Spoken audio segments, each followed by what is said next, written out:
Praise the lord. అందరికీ వందనాలు. యోనా అమితయి కుమారుడు.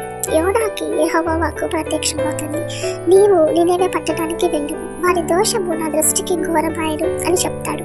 అయితే యోనా యెహోవా మాట వినకుండా తర్షీషుకు వెళ్ళే ఓడను ఎక్కుతాడు. అప్పుడు యెహోవా సముద్రం మీద పెద్ద తుఫానుని కలిగిస్తాడు. అందువలన ఓడలోని వారందరూ భయపడుచు వారి దేవతలకు ప్రార్థిస్తారు.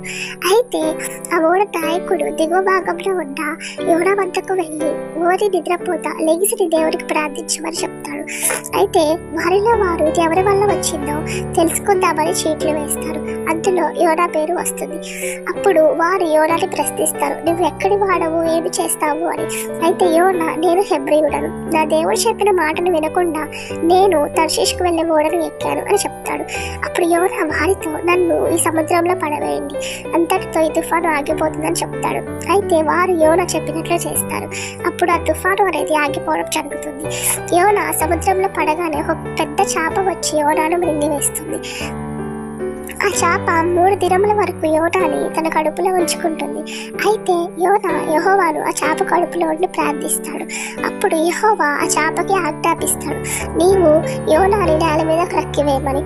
అప్పుడు యెహోవా చెప్పినట్లు ఆ చేప చేస్తుంది.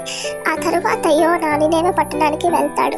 అక్కడికి వెళ్ళి అక్కడున్న ప్రజలకు, ఆ రాజుకు, పట్టణం మొత్తానికి దేవుని యొక్క వికృతత గురించి, వారి పాపముల గురించి చెప్తాడు.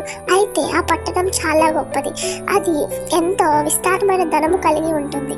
అయితే ఆ పట్టణస్థులు యోనా చెప్పిన మాటలు విని రాజుతో సహా అందరూ కూడా ఉపవాసం ఉండి గోనపట్టలు ధరించుకొని బూడిద చల్లుకొని యెహోవాని ప్రార్థిస్తారు.